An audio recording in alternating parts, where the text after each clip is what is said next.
রহমান রহিম আল্লাহ তাআলার নামে। সূরা আল আহকাফ। রহমান রহিম আল্লাহ তাআলার নামে।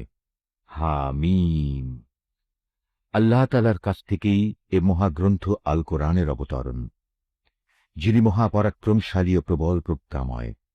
আকাশমণ্ডলী ও জমিন এবং তাদের উভয়ের মাঝে যা কিছু রয়েছে, এর সব কিছু আমি একটি নির্ভুল লক্ষ্য ছাড়া সৃষ্টি করিনি, এবং এগুলো এক সুনির্দিষ্ট সময়ের জন্য পয়দা করেছি। কিন্তু এ মহাসত্যের অস্বীকারী ব্যক্তিরা যে যে জিনিস দিয়ে তাদের সতর্ক করা হয়েছিল তার থেকে মুখ ফিরিয়ে নেয়। হে নবী, তুমি তাদের বলো, তোমরা কখনো কি ভেবে দেখেছ, আর যাদের তোমরা আল্লাহর পরিবর্তে ডাকছ, আমাকে একটু দেখাও তো, তারা এ জমিনের কোনো অংশ কি নিজেরা বানিয়েছে, অথবা এই আকাশমণ্ডলী বানানোর কাজে তাদের কি কোনো ভূমিকা আছে? এর আগের কেতাবপত্র কিংবা সে সূত্র ধরে চলে আসা জ্ঞানের অন্য কোনো অবশিষ্ট প্রমাণ যদি তোমাদের হাতে মজুদ থাকে, তাহলে তাও এনে আমার কাছে হাজির করো, যদি তোমরা সত্যবাদী হও। তার চেয়ে বেশি বিভ্রান্ত আর কে হতে পারে, যে আল্লাহ তাআলাকে বাদ দিয়ে এমন কাউকে ডাকে যে কিয়ামত পর্যন্ত ডাকলেও তার ডাকে সাড়া দিতে পারবে না। তারা তো তাদের ভক্তদের ডাক থেকে সম্পূর্ণ বেখবর। যখন গোটা মানব জাতিকে জড়ো করা হবে, তখন এরা তাদের দুশমনে পরিণত হয়ে যাবে, এবং এরা তাদের ইবাদতও সম্পূর্ণ অস্বীকার করবে। যখন এদের কাছে আমার সুস্পষ্ট আয়াতসমূহ পড়ে শোনানো হয়, তখন কাফেররা সে সত্য সম্পর্কে বলে, যা তখন তাদের সামনে এসে গেছে, এটা হচ্ছে সুস্পষ্ট জাদু।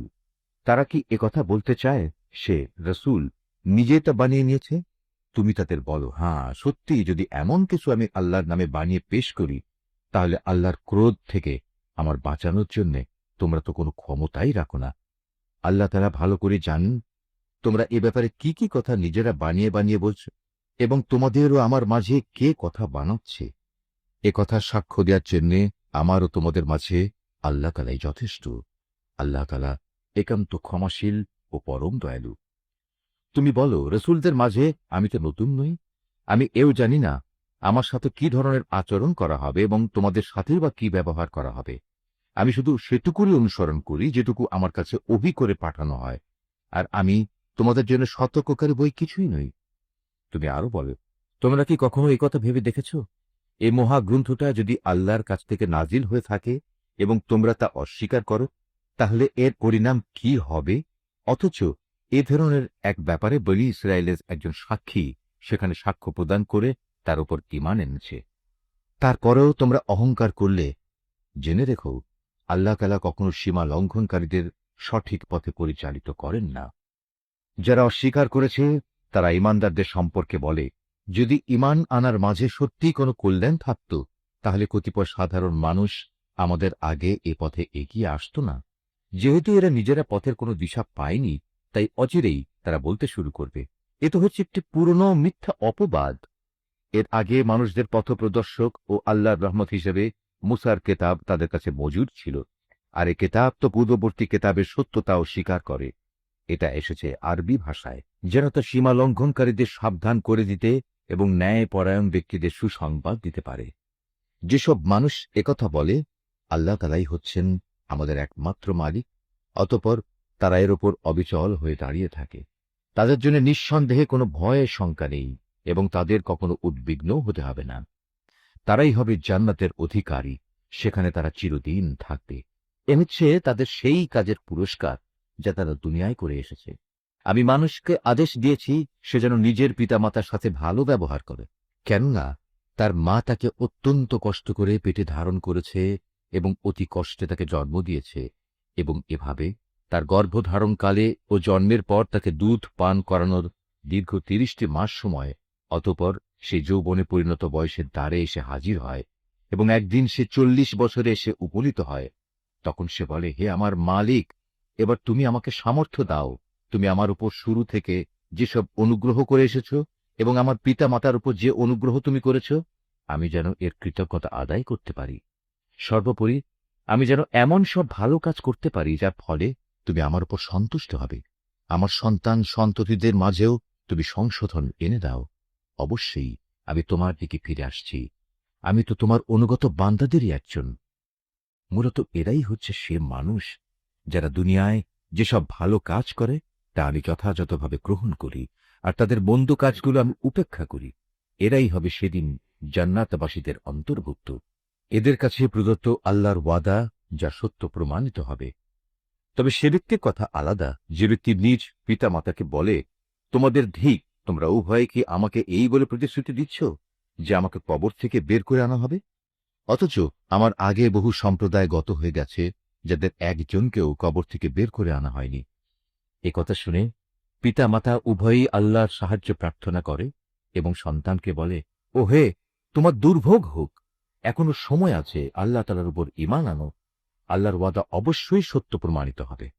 তারপরেও সে হতভাগা বলে, হ্যাঁ, তোমাদের এসব কথা তো অতীতকালের কিছু উপাখ্যান ছাড়া আর কিছুই নয়। এরাই হচ্ছে সেসব লোক যাদের ওপর মানুষ ও জিনদের পূর্ববর্তী দলের মতো আল্লাহর শাস্তির বিধান অবধারিত হয়ে গেছে। এরা সবাই তাদের একই দলে সামিল হয়ে যাবে, আর এরা হচ্ছে ভীষণভাবে ক্ষতিগ্রস্ত। এ উভয় দলের প্রত্যেকের জন্যই তাদের নিজ নিজ কর্ম অনুযায়ী মান ও মর্যাদা রয়েছে। এভাবেই আল্লাহ তাআলা তাদের কাজের যথার্থ বিনিময় দেবেন, আর তাদের উপর কোন রকম অবিচার করা হবে না। যেদিন কাফেরদের জাহান্নামের জ্বলন্ত আগুনের সামনে এনে দাঁড় করানো হবে, তখন তাদের বলা হবে, তোমরা তো তোমাদের ভাগের যাবতীয় নিয়ামত দুনিয়াতেই বিনষ্ট করে এসেছ, এবং তোমাদের পার্থিব জীবনে সেসব নিয়ামত দিয়ে প্রচুর পরিমাণ ফায়দাও তোমরা হাসিল করে নিয়েছ। আজ তো তোমাদের জন্য রয়েছে এক চরম অপমানকর আযাব, আর তা হচ্ছে আল্লাহর জমিনে অন্যায়ের হবে ঔদ্ধত্য প্রকাশ করা এবং আল্লাহর সাথে তোমাদের বিদ্রোহমূলক কাজের শাস্তি। হে নবী, এদের তুমি আজ সম্প্রদায়ের এক ভাই হুদ নবীর কাহিনী শোনাও, যে আহকাফ উপত্যকার নিজ সম্প্রদায়ের লোকদের আল্লাহর আযাবের ভয় দেখাচ্ছিল। তার আগে পরেও আরো বহু সতর্ককারী নবী এসেছিল। তাদের মতো সেও বলেছিল, হে মানুষ, তোমরা এক আল্লাহ তাআলা ছাড়া আর কারো বন্দেগী করো না, আমি তোমাদের উপর একটি ভয়াবহ দিনের আযাবের আশঙ্কা করছি। এ কথা শুনে তারা বলল, আমাদের মাবুদদের বন্দেগী থেকে আমাদের ভিন্ন পথে চয়িত করার জন্যই কি তুমি আমাদের কাছে এসেছ? যাও, যদি তুমি সত্যবাদী হয়ে থাকো, তবে সেই আযাব নিয়ে এসো যার প্রতিশ্রুতি তুমি আমাদের দিচ্ছ। সে বলল, সে জ্ঞান তো একান্তভাবে আল্লাহ তাআলারই রয়েছে। আমি তো শুধু সে কথাটুকুই তোমাদের কাছে পৌঁছে দিতে চাই, ঠিক যেটুকু দিয়ে আমাকে পাঠানো হয়েছে। কিন্তু আমি দেখতে পাচ্ছি তোমরা দারুণ অজ্ঞানতার মাঝে নিমজ্জিত একটি গোমরা জাতি। অতঃপর একদিন যখন তারা দেখতে পেল বড় একটি মেঘ খণ্ড তাদের জনপদের দিকে এগিয়ে আসছে, তখন তারা সমস্বরে বলে উঠল, এতে এক খণ্ড মেঘ মাত্র, সম্ভবত আমাদের উপর তার বৃষ্টি বর্ষণ করবে। হুদ বলল, না, এটি কোনো বৃষ্টি মেঘ নয়, এ হচ্ছে সে আযাবের বিষয় যা তোমরা ত্বরান্বিত করতে চেয়েছিলে। মূলত এ ছিল এক প্রলয়ঙ্কারী ঝড়, যার মাঝে রয়েছে ভয়াবহ আযাব। এ ঝড় আল্লাহর নির্দেশে সব কিছুই ধ্বংস করে দেবে। তারপর তাদের অবস্থা সত্যি এমন হলো যে তাদের বসত বাড়ি ছাড়া আর কিছুই দেখা গেল না। আমি এভাবেই অপরাধী জাতিসমূহকে তাদের কৃতকর্মের প্রতিফল দিয়ে থাকি। এই জমিনে প্রতিষ্ঠা লাভের জন্য তাদের যা যা আমি দিয়েছিলাম তা অনেক কিছুই তোমাদের দেইনি। শোনার জন্য আমি তাদের কান, দেখার জন্য চোখ ও অনুধাবনের জন্য হৃদয় দিয়ে রেখেছিলাম, কিন্তু তাদের সে কান, চোখ ও হৃদয় তাদের কোনোই কাজে আসেনি, কারণ তারা আল্লাহ তাআলার আয়াতসমূহকে অস্বীকার করতেই থাকলো। যে আযাবের বিষয় নিয়ে তারা হাসি তামাশা করত, একদিন সত্যি সত্যিই তা তাদের ওপর এসে পড়ল। তোমাদের চারপাশের আরো অনেকগুলো জনপদকে আমি একই কারণে ধ্বংস করে দিয়েছি। আমি বারবার ওদের কাছে আমার নিদর্শনসমূহ বর্ণনা করেছি যেন তারা আমার দিকে ফিরে আসে। তারা কেন সেদিন তাদের সাহায্য করতে পারল না, যাদের তারা আল্লাহকে বাদ দিয়ে নৈকট্য হাসিলের জন্য মাবুদ বানিয়ে নিয়েছিল? বরং আযাব দেখে তারাও তাদের ছেড়ে উধাও হয়ে গেল। মূলত এ হচ্ছে তাদের আল্লাহ তাআলা সম্পর্কে মিথ্যা ও যাবতীয় অলীক ধারণার পরিণাম। একবার যখন একদল জিনকে আমি তোমার কাছে পাঠিয়েছিলাম, তারা তোমার কোরআন পাঠ শুনছিল, তখন তারা সে স্থানে উপনীত হল। তখন তারা বলতে লাগলো, সবাই চুপ হয়ে যাও।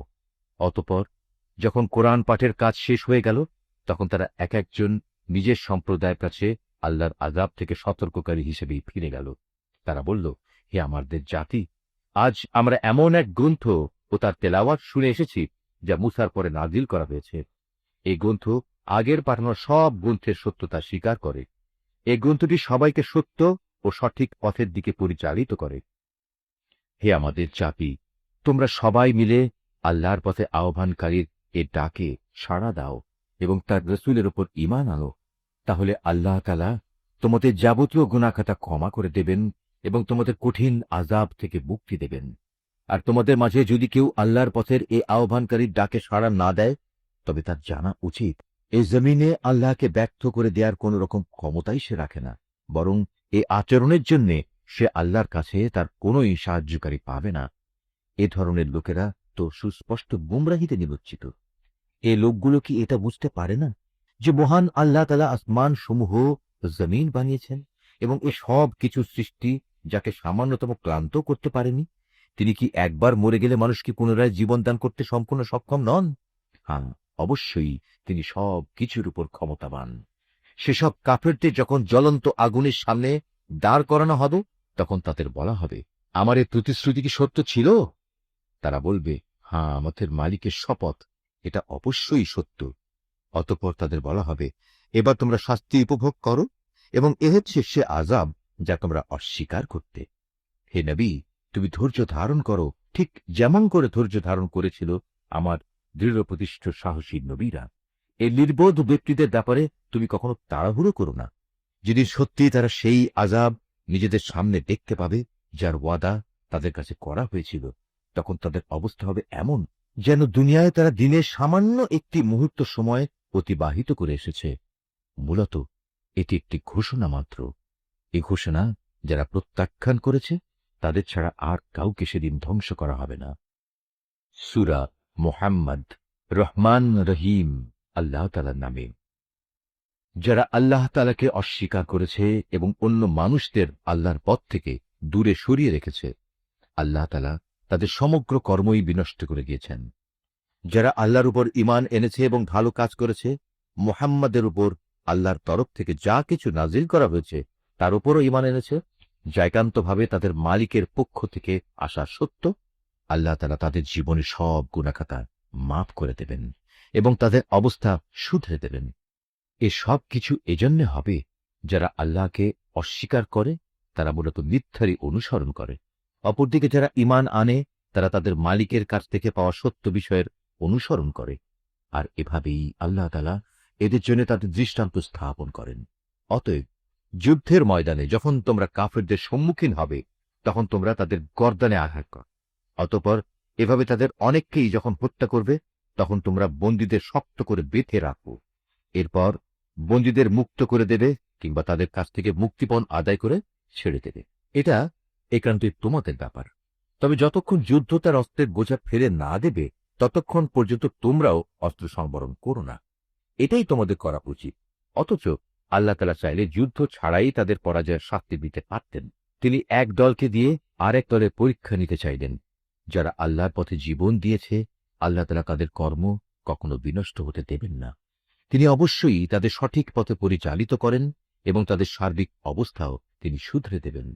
এর বিনিময়ে তিনি তাদের জান্নাতে প্রবেশ করিয়ে দেবেন, যার পরিচয় তিনি তাদের কাছে আগেই করে রেখেছেন। ওহে মানুষ, যারা আল্লাহর উপর ঈমান এনেছ, তোমরা যদি দ্বীন প্রতিষ্ঠার কাজে আল্লাহকে সাহায্য করো, তাহলে তিনিও তোমাদের দুনিয়া আখেরাতে সাহায্য করবেন এবং মিথ্যার মোকাবেলায় এই জমিনের বুকে তিনি তোমাদের পদযুগল মজবুত রাখবেন। যারা আল্লাহকে অস্বীকার করেছে, তাদের জন্য রয়েছে নিশ্চিত ধ্বংস। আল্লাহ তাআলা তাদের যাবতীয় কর্মই বিনষ্ট করে দেবেন। এর কারণ হচ্ছে আল্লাহ তাআলা তাদের জন্য যা কিছু পাঠিয়েছেন তারা তা অপছন্দ করেছে, ফলে আল্লাহ তাআলাও তাদের যাবতীয় কর্ম বিনষ্ট করে দিয়েছে। এই লোকগুলো কি আল্লাহর জমিনে পরিভ্রমণ করে দেখতে পারে না? বিদ্রোহের পরিণামে তাদের পূর্ববর্তী লোকদের কি অবস্থা হয়েছিল? আল্লাহ তাআলা তাদের সমূলে বিনাশ করে দিয়েছেন।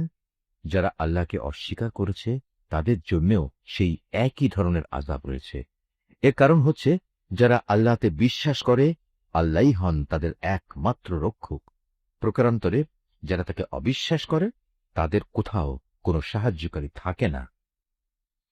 যারা আল্লাহর উপর ঈমান এনেছে এবং ভালো কাজ করেছে, আল্লাহ তাআলা অবশ্যই সেসব লোকদের এমন এক সুরম্য জান্নাতে প্রবেশ করাবেন, যার তলদেশ দিয়ে ঝর্ণা ধারা প্রবাহিত হতে থাকবে। কাফেররা জীবনের ভোগ বিলাসে মত্ত, জন্তু জানোয়ারদের মতো তারা নিজেদের উদরপূর্তি করে, অতএব জাহান্নামই হবে তাদের নিবাস। হে নবী, তোমার জনপদ যারা একসময় তোমাকে তোমার জনপদ থেকে বের করে দিয়েছিল, তার চাইতে অনেক শক্তিশালী বহু জনপদ ছিল, সেগুলোকেও আমি ধ্বংস করে দিয়েছি। সেদিন তাকে কোনো সাহায্যকারী ছিল না।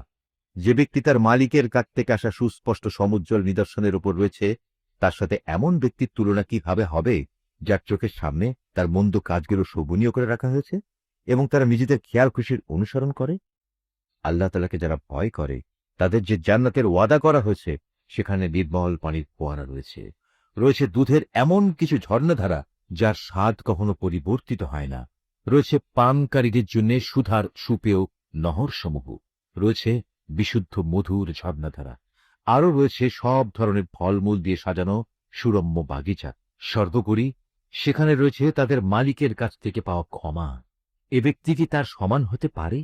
যে ব্যক্তি অনন্তকাল ধরে জ্বলন্ত আগুনে পুড়তে থাকবে এবং সেখানে তাদের এমন ধরনের কুটন্ত পানি পান করানো হবে যা তাদের পেটের নাড়ি ভুড়ি কেটে ছিন্ন বিচ্ছিন্ন করে দেবে। তাদের মধ্যে এমন কিছু লোকও আছে যারা তোমার কথা শোনে, কিন্তু যখন তোমার কাছ থেকে বাইরে যায়, তখন তারা এমন সব লোকদের কাছে এসে বলে যাদের আল্লাহর পক্ষ থেকে জ্ঞান দান করা হয়েছে। এইমাত্র কি যেন বলল লোকটি? মূলত এরাই হচ্ছে সেসব লোক আল্লাহ তাআলা যাদের অন্তরে মোহর মেরে দিয়েছেন, এবং এ কারণেই এরা নিজেদের খেয়াল খুশির অনুসরণ করে চলে। যারা সৎ পথে চলবে, আল্লাহ তাআলা তাদের এ সৎ পথে চলা আরো বাড়িয়ে দেন এবং তাদের অন্তরে তিনি তার ভয় দান করেন।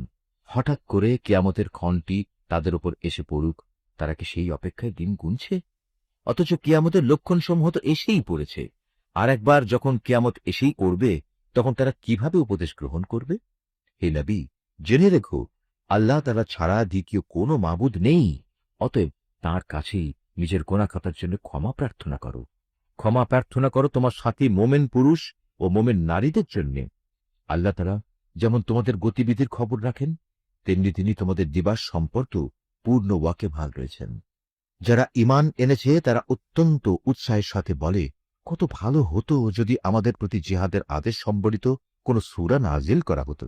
অতঃপর যখন সেই ঈপ্সিত সূরাটি নাজিল করা হয়েছে, তাতে যাদের প্রতি জিহাদের আদেশ দেয়া হলো, তখন যাদের অন্তরে মুনাফিকের ব্যাধি রয়েছে, তারা এটা শুনেন তোমার দিকে মৃত্যুর ভয় ও সন্ত্রস্ত দৃষ্টিতে তাকাতে থাকল।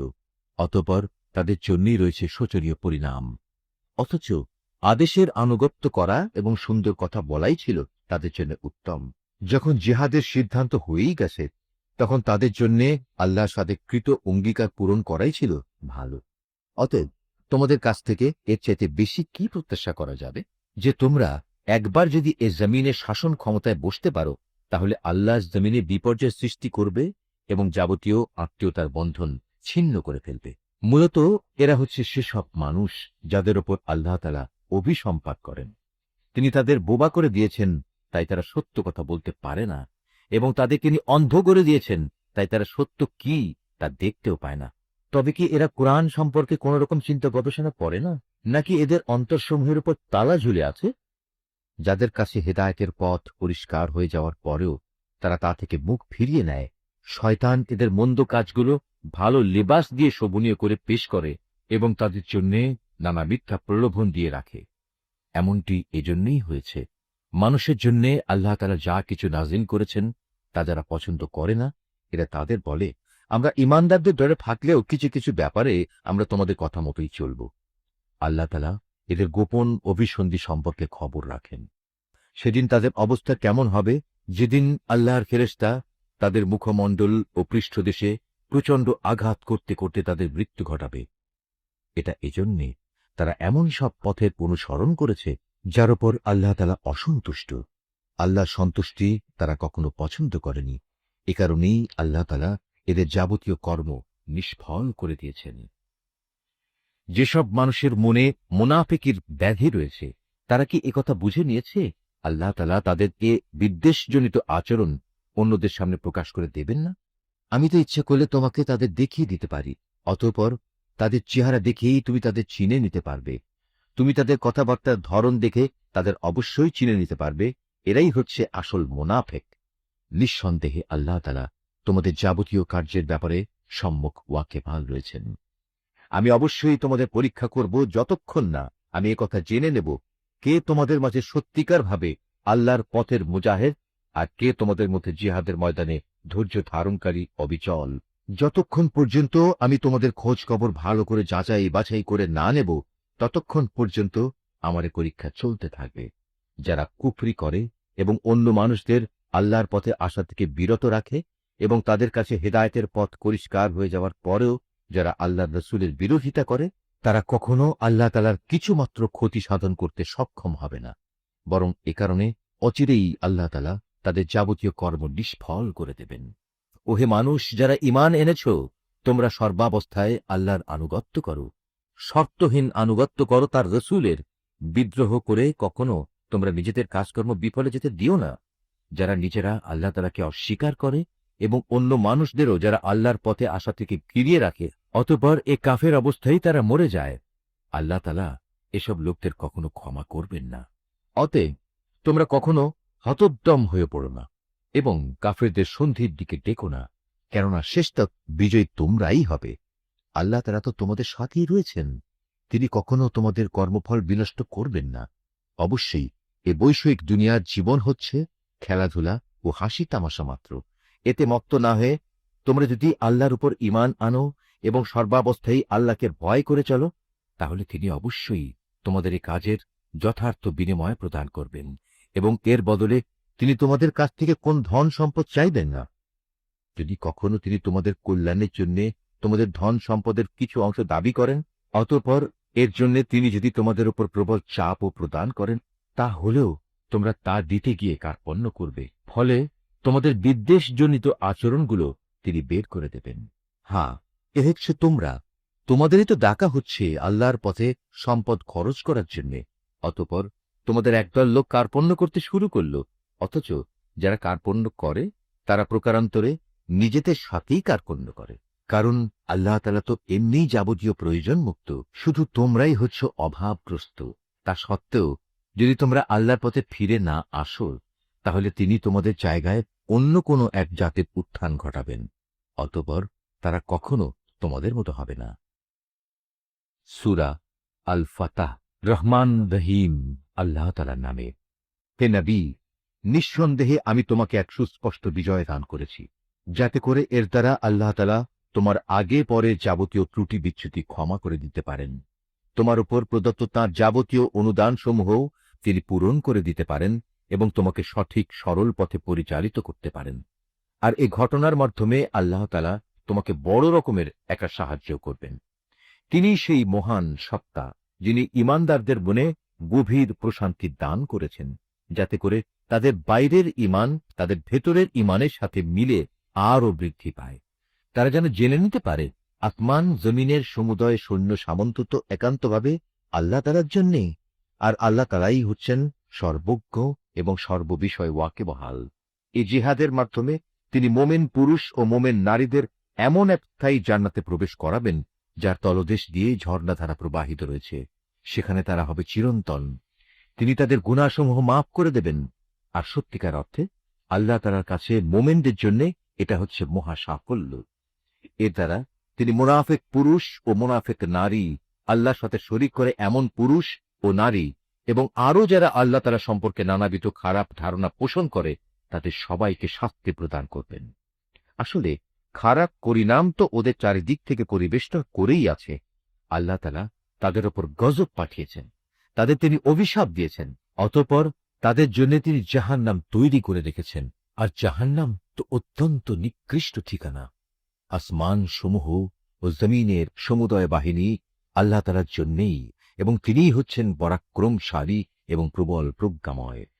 হে নবী, অবশ্যই আমি তোমাকে মানুষের কাছে সত্যের সাক্ষী এবং জান্নাতের সুসংবাদ বহনকারী ও জাহান্নামের সতর্ককারী রূপে পাঠিয়েছি, যাতে করে তোমরা একমাত্র আল্লাহর উপর এবং তার নবীর উপর সর্বতোভাবে ঈমান আনো, দিন প্রতিষ্ঠার কাজে তাকে সাহায্য করো, আল্লাহর নবী হিসেবে তাকে সম্মান করো, সর্বোপরি সকাল সন্ধ্যা আল্লাহর মাহাত্ম্য ঘোষণা করো।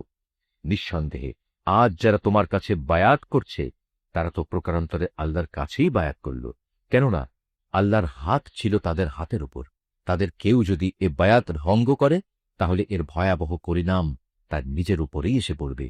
আর আল্লাহ তাআলা তার উপর যে প্রতিশ্রুতি দিয়েছেন তা যে পূর্ণ করে, তিনি অচিরেই তাকে মহাপুরস্কার দান করবেন।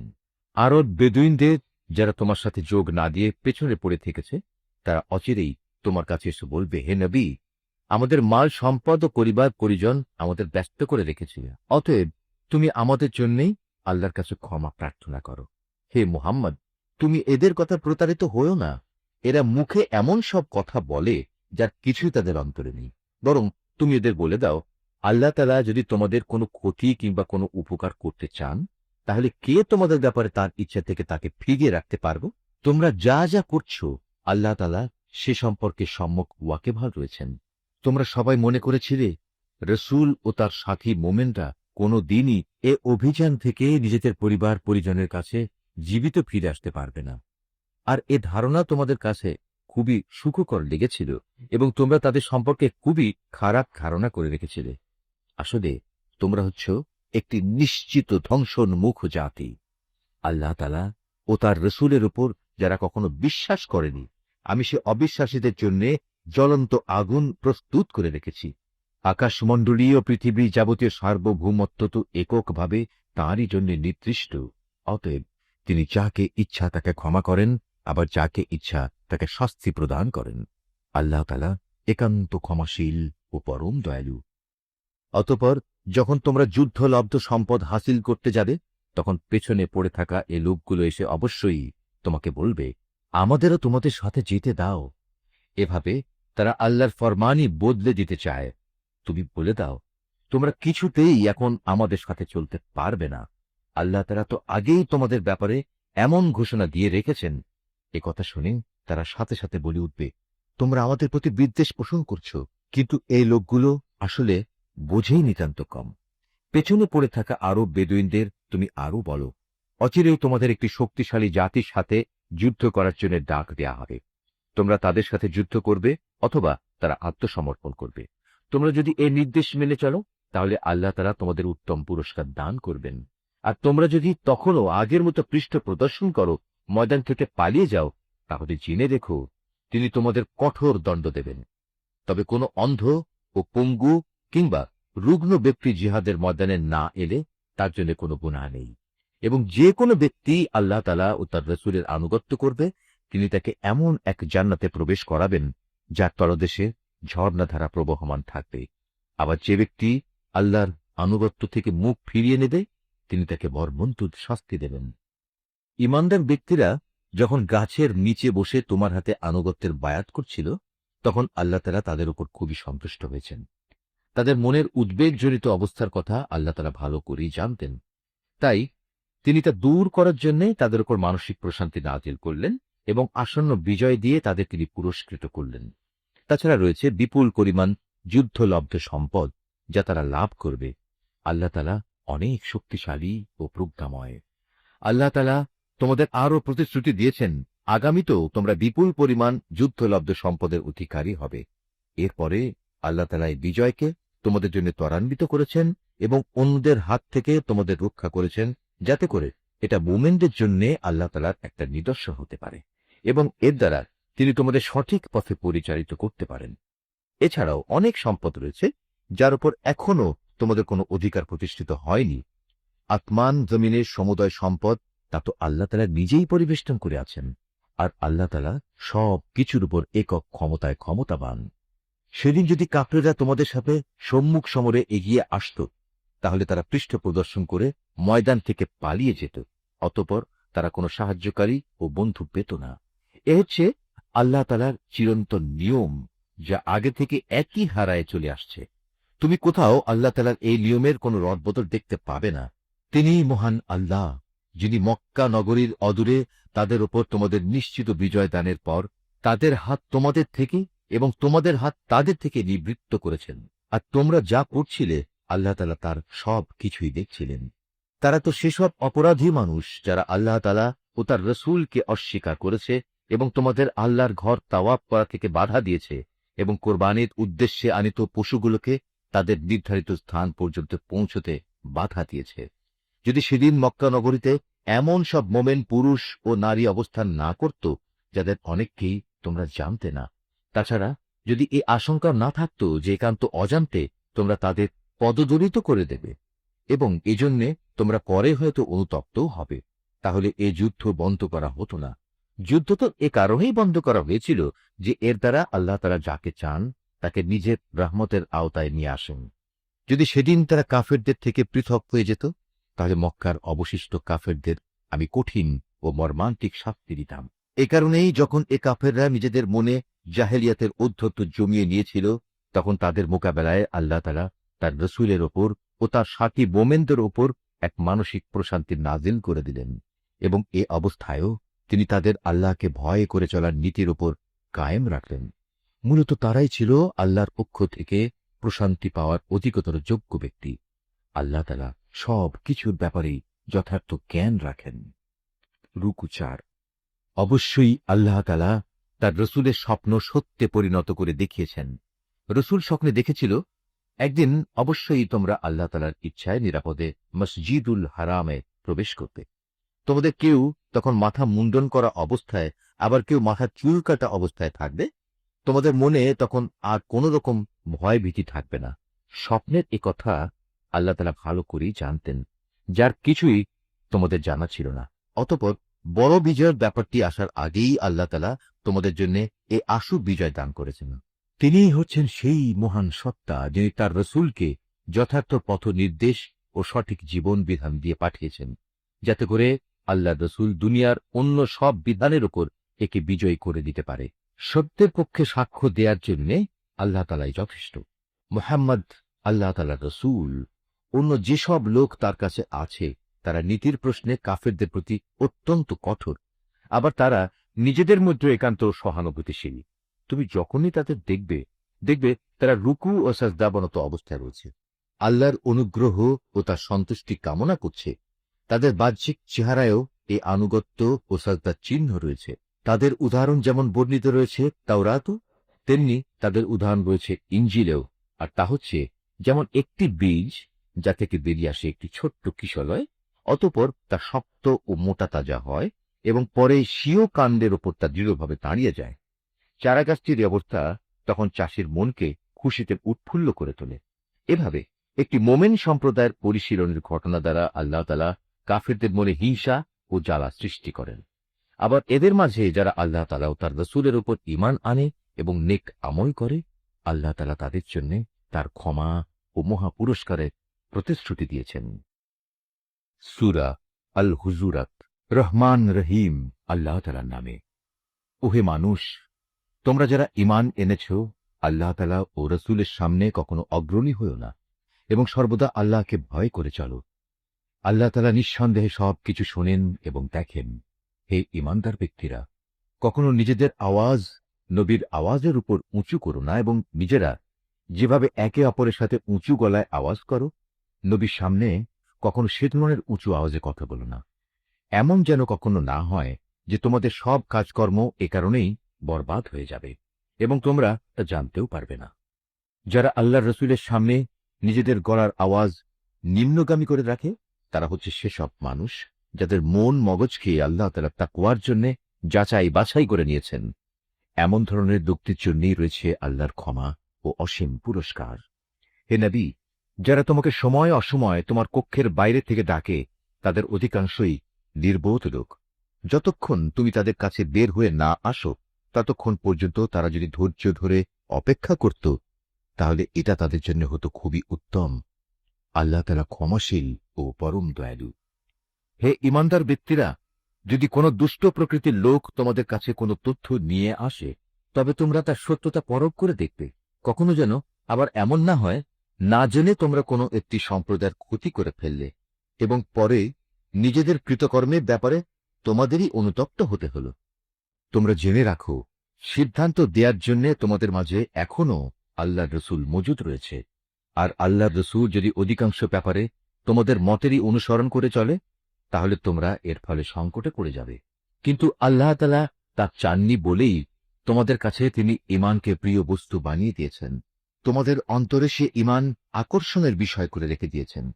আবার তোমাদের কাছে কুফরি, সত্য বিমুখতা ও গুনাহের কাজকে অপ্রিয়, অনাকাঙ্ক্ষিত বিষয় করে দিয়েছেন। এরাই হচ্ছে সঠিক পথের অনুসারী। এর চেয়ে আল্লাহ তাআলার এক মহা অনুগ্রহ ও নিয়ামত। আল্লাহ তাআলা সর্বজ্ঞ ও প্রবল প্রজ্ঞাময়। মোমেনদের দুটো দল যদি নিজেদের মধ্যে যুদ্ধ বাঁধিয়ে বসে, তখন তোমরা উভয়ের মধ্যে মীমাংসা করে দেবে। অতঃপর তাদের এক দল যদি আরেক দলের উপর জুলুম করে, তাহলে যে দলটি জুলুম করছে তার বিরুদ্ধে তোমরা লড়াই করো, যতক্ষণ পর্যন্ত সে দলটি সম্পূর্ণত আল্লাহর বিচারের দিকে ফিরে না আসে। হ্যাঁ, একবার যদি সে দলটি আল্লাহর বিচারের দিকে ফিরে আসে, তখন তোমরা দুটো দলের মাঝে ন্যায় ও ইনসাফের সাথে মীমাংসা করে দেবে এবং তোমরা ন্যায় বিচার করবে, কেননা আল্লাহ তাআলা ন্যায় বিচারকদের ভালোবাসেন। মোমেনরা তো একে অপরের ভাই, অতএব বিরোধ দেখা দিলে তোমাদের ভাইদের মাঝে মীমাংসা করে দাও। আল্লাহ তাআলাকে ভয় করো, আশা করা যায় তোমাদের উপর দয়া ও অনুগ্রহ করা হবে। ওহে মানুষ, তোমরা যারা ঈমান এনেছ, তোমাদের কোনো পুরুষ যেন অপর পুরুষকে নিয়ে কোনো উপহাস না করে, কেননা এমনও তো হতে পারে যাদের আজ উপহাস করা হচ্ছে তারা উপহাসকারীদের চাইতে উত্তম। আবার নারীরাও যেন অন্য নারীদের উপহাস না করে, কারণ যাদের উপহাস করা হয় হতে পারে তারা উপহাসকারিণীদের চাইতে অনেক ভালো। আরো মনে রাখবে, একজন আরেকজনকে অযথা দোষারোপ করবে না, আবার একজন আরেকজনকে খারাপ নাম ধরেও ডাকবে না, কারণ একবার ঈমান আনার পর কাউকে খারাপ নামে ডাকা একটা বড় ধরনের অপরাধ। যারা এর আচরণ থেকে ফিরে না আসবে তারা হবে সত্যিকার জালেম। হে ঈমানদার ব্যক্তিরা, তোমরা বেশি বেশি অনুমান করা থেকে বেঁচে থাকো, কেননা কিছু কিছু ক্ষেত্রে অনুমান আসলেই অপরাধ। এবং একে অপরের দোষ খোঁজার জন্য তার পেছনে গোয়েন্দাগিরি করো না, একজন আরেকজনের গীবত করো না। তোমাদের কেউ কি তার মৃত ভাইয়ের গোশত খেতে পছন্দ করবে? আর অবশ্যই তোমরা এটা অত্যন্ত ঘৃণা করো। এসব ব্যাপারে আল্লাহকে ভয় করো, নিশ্চয়ই আল্লাহ তাআলা তওবা কবুল করেন এবং তিনি একান্ত দয়ালু। হে মানব সম্প্রদায়, আমি তোমাদের একটি পুরুষ ও একটি নারী থেকে সৃষ্টি করেছি, তারপর আমি তোমাদের জন্য জাতি ও গোত্র বানিয়েছি, যাতে করে এর মাধ্যমে তোমরা একে অপরের সাথে পরিচিত হতে পারো। কিন্তু আল্লাহর কাছে সর্বাধিক মর্যাদা সম্পন্ন ব্যক্তি হচ্ছে সে যে আল্লাহ তাআলাকে বেশি ভয় করে। অবশ্যই আল্লাহ তাআলা সব কিছু জানেন এবং সব কিছুর পুঙ্খানুপুঙ্খ খবর রাখেন। এ আরব বেদুইনরা বলে, আমরা তো ঈমান এনেছি। তুমি বলো, না, তোমরা সঠিক অর্থে এখনো ঈমান আনোনি। তোমরা বরং বলো, আমরা তোমাদের রাজনৈতিক বশ্যতায় স্বীকার করেছি মাত্র, কারণ যথার্থ ঈমান তো এখনো তোমাদের অন্তরে প্রবেশই করেনি। যদি তোমরা সত্যি আল্লাহ তাআলা ও তার রাসূলের আনুগত্য করো, তাহলে আল্লাহ তাআলা তোমাদের কর্মফলের সামান্য পরিমাণও লাঘব করবেন না। আল্লাহ তাআলা নিঃসন্দেহে পরম ক্ষমাশীল ও একান্ত দয়ালু। সত্যিকার ঈমানদার ব্যক্তি হচ্ছে তারা যারা আল্লাহ তাআলা ও তার রাসূলের উপর ঈমান আনে, অতঃপর আল্লাহ তাআলার বিধানে সামান্যতম সন্দেহ তারা পোষণ করে না এবং জীবন ও সম্পদ দিয়ে আল্লাহর পথে জিহাদ করে। এরাই হচ্ছে সত্যনিষ্ঠ। যারা তোমার কাছে এসেছে তাদের তুমি বলো, তোমরা কি তোমাদের দ্বীন সম্পর্কে আল্লাহ তাআলাকে অবহিত করতে চাও? অথচ এই আকাশমণ্ডলী এবং এই জমিনে যা কিছু আছে তার সব কিছুই আল্লাহ তাআলা জানেন। আল্লাহ তাআলা সর্ববিষয়ে সম্যক অবগত রয়েছেন। এরা তোমার কাছে প্রতিদান চায়, এজন্যে তারা তোমার বশ্যতা স্বীকার করেছে। তুমি তাদের বলো, তোমাদের বশ্যতা স্বীকার করার প্রতিদান চাইতে আমার কাছে এসো না, বরং যদি তোমরা যথার্থ সত্যনিষ্ঠ হয়ে থাকো তাহলে জেনে রেখো, আল্লাহ তাআলাই তোমাদের ঈমানের পথে পরিচালিত করে তোমাদের ধন্য করেছেন। নিশ্চয়ই আল্লাহ তাআলা এই আকাশমণ্ডলী ও পৃথিবীর যাবতীয় অদৃশ্য বিষয় সম্পর্কে অবগত আছেন। এই জমিনে তোমরা যা করে বেড়াও তার সব কিছুই আল্লাহ তাআলা পর্যবেক্ষণ করেন। সূরা কাফ।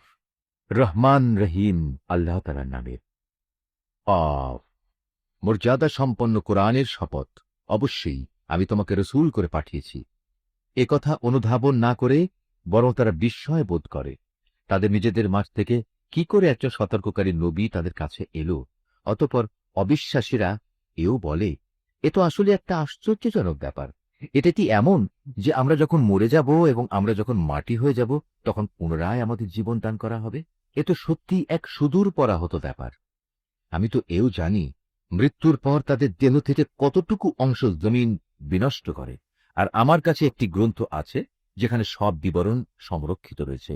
উপরন্তু এদের কাছে যখনই সত্য এসে হাজির হয়েছে তখনই তারা তা প্রত্যাখ্যান করেছে, অতঃপর তারা সংশয়ে দোদুল্যমান থাকে। এই লোকগুলো কি কখনো তাদের উপরে ভাসমান আকাশের দিকে তাকিয়ে দেখেনি কিভাবে তা আমি বানিয়ে রেখেছি এবং কি অপরূপ সাজে আমি তা সাজিয়ে রেখেছি? কই, এর কোথাও কোনো ক্ষুদ্রতম ফাটলও তো নেই। আমি জমিনকে বিছিয়ে দিয়েছি নড়াচড়া থেকে রক্ষা করার জন্য। আমি তার মধ্যে স্থাপন করেছি মজবুত ও অনড় পাহাড় সমূহ। আবার এই জমিনে আমি উদ্গত করেছি সব ধরনের চোখ জুড়ানো উদ্ভিদ।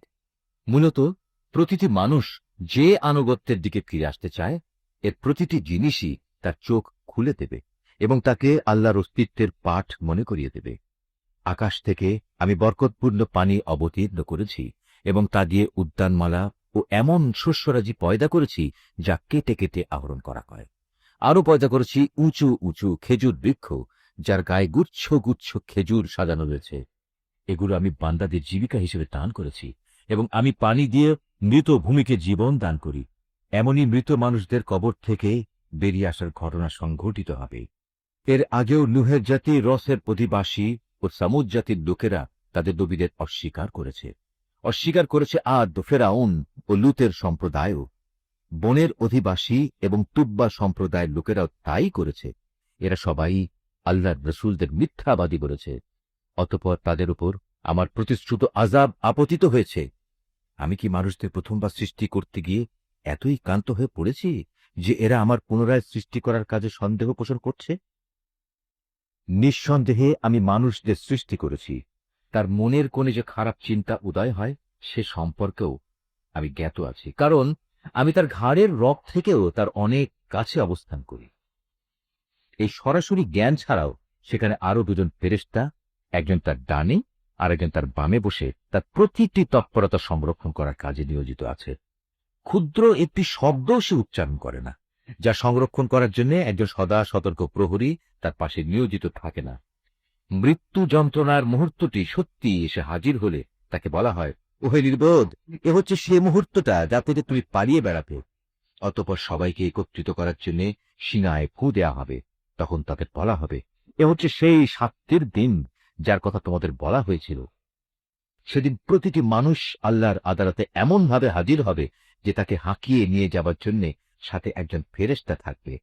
অপরজন হবে তার যাবতীয় কর্মকাণ্ডের প্রত্যক্ষ সাক্ষী। একজন বলবে, এ হচ্ছে সেদিন যেদিন সম্পর্কে তুমি উদাসীন ছিলে। এখন আমরা তোমার চোখের সামনে থেকে তোমার সে পর্দা সরিয়ে দিয়েছি। অতএব আজ তোমার দৃষ্টিশক্তি হবে অত্যন্ত প্রখর, সব কিছুই এখন তুমি দেখতে পাবে। তার অপর সাথী ফেরেশতা বলবে, হে মালিক, এ হচ্ছে তোমার আসামি, আর এ হচ্ছে আমার কাছে রক্ষিত তার জীবনের নথিপত্র।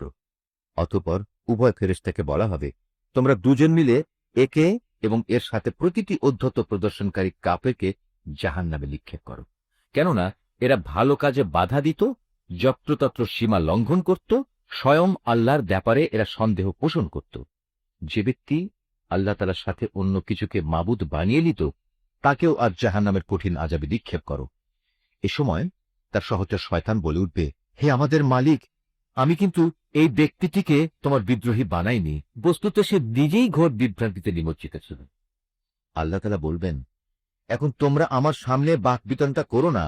আমি তো আগেই তোমাদের অধ্যকার আযাব সম্পর্কে সতর্ক করে দিয়েছিলাম। আমার এখানে কোনো কথারই রদ বদল হয় না। আমি বান্দাদের ব্যাপারে অবিচারকও নই যে সতর্ক না করেই তাদের আযাব দেব। সেদিন আমি জাহান্নামকে লক্ষ্য করে বলবো, তুমি কি পূর্ণ হয়ে গেছো? জাহান্নাম বলবে, হে মালিক, এখানে আসার মতো আরো কেউ আছে কি? অপরদিকে জান্নাতকে পরহেজগার লোকদের কাছে নিয়ে আসা হবে। সেদিন তাদের জন্য তা মোটেই দূরের বস্তু হবে না। জান্নাতকে তাদের সামনে এনে বলা হবে, এ হচ্ছে সেই জায়গা যার প্রতিশ্রুতি তোমাদের দেয়া হয়েছিল। এ স্থান সে ধরনের প্রতিটি মানুষের জন্য নির্দিষ্ট যে আল্লাহর বিধানের দিকে ফিরে আসে এবং তা হেফাজত করে। এ ব্যবস্থা তার জন্য যে না দেখলেও পরম দয়ালু আল্লাহ তাআলাকে ভয় করেছে এবং বিনয় চিত্তে আল্লাহ তাআলার কাছে হাজির হয়েছে। সেদিন তাদের বলা হবে, হ্যাঁ, আজ তোমরা একান্ত প্রশান্তির সাথে এতে দাখিল হয়ে যাও। এ হচ্ছে তোমাদের অনন্ত যাত্রার প্রথম দিন। সেখানে তারা যা যা পেতে চাইবে তার সব তো পাবেই। এর সাথে আমার কাছে তাদের জন্য আরো থাকবে অপ্রত্যাশিত পুরস্কার। আমি তাদের আজও অনেক মানব গোষ্ঠীকে ধ্বংস করে দিয়েছি, যারা ছিল শক্তি সামর্থ্যে এদের চাইতে অনেক বেশি বড়। দুনিয়ার শহর বন্দরগুলো তারা চষে বেরিয়েছে, কিন্তু আল্লাহর আযাব থেকে তাদের কোনো পলায়নের জায়গা কি ছিল? এর মাঝে সে ব্যক্তির জন্য প্রচুর শিক্ষণীয় বিষয় রয়েছে যার কাছে একটি জীবন্ত মন রয়েছে, অথবা যে ব্যক্তি একাগ্রচিত্তে সেই শিক্ষণীয় বিষয়সমূহ শুনতে চায়। আমি আকাশমালা, পৃথিবী ও উভয়ের মধ্যবর্তী যা কিছু আছে তা সব কিছু 6 দিনে সৃষ্টি করেছি। কোন ক্রান্তি আমাকে স্পর্শ করেনি। অতএব হে নবী, সৃষ্টি সংক্রান্ত ব্যাপারে এরা যা বলে তাতে তুমি ধৈর্য ধারণ করো। তুমি যথাযথ প্রশংসার সাথে তোমার মালিকের পবিত্রতা ও মাহাত্ম্য ঘোষণা করো, সূর্য উদয়ের আগে এবং সূর্য অস্ত যাবার আগে। রাতের একাংশ তার পবিত্রতা ও মহিমা ঘোষণা করো এবং সাজদা আদায়ের কাজ শেষ করে পুনরায় তাঁর তসবিহ পাঠ করো। সেদিন দূরে নয় যেদিন একজন আহ্বানকারী একান্ত কাছ থেকে সবাইকে ডাকতে থাকবে। সেদিন তারা কিয়ামতের মহাগর্জন ঠিক মতোই শুনতে পাবে। সেদিনটি হবে কবর থেকে উত্থিত হবার দিন।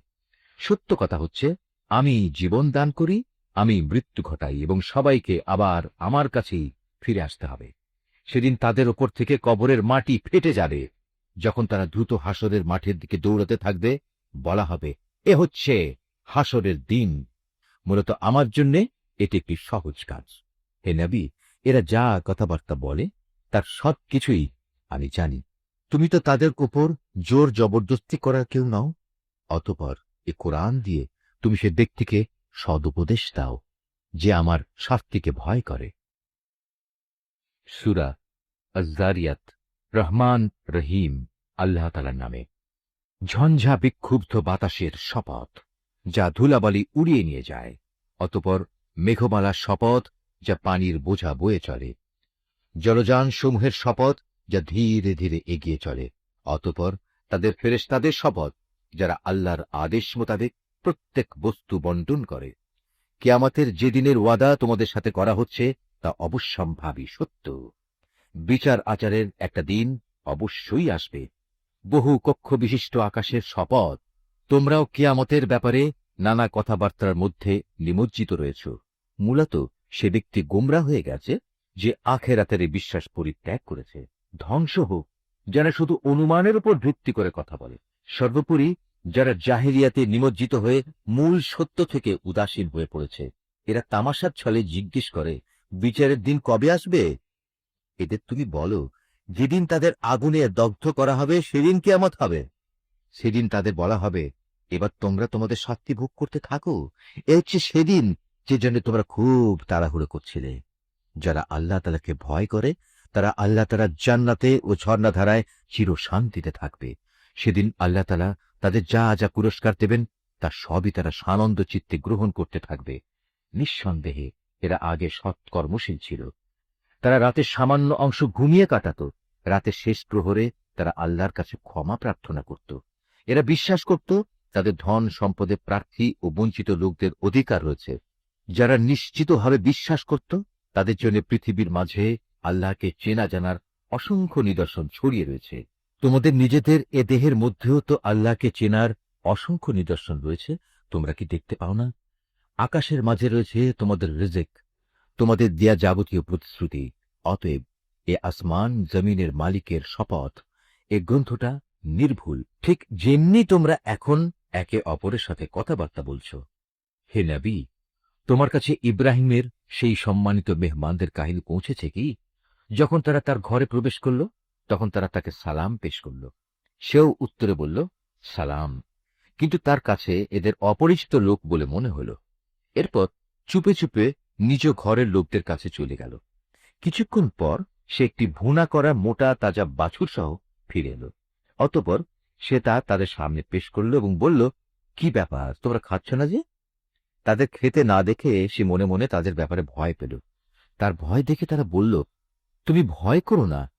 তার সাথে তারা তাকে গুণধর একটি পুত্র সন্তানের সুসংবাদ দিল। এটা শুনে তার স্ত্রী চিৎকার করতে করতে সামনে এলো এবং খুশিতে নিজের মাথায় হাত মারতে মারতে বলল, কিভাবে তা সম্ভব? আমি তো বৃদ্ধা এবং বন্ধা। তারা বলল, হ্যাঁ, এভাবেই তোমার মালিক বলেছেন। তিনি প্রবল প্রজ্ঞাময়, তিনি সব কিছু জানেন। এটা তার জন্য অসম্ভব কিছু নয়। নিশ্চয়ই আল্লাহ যা বলেছেন সত্য বলেছেন।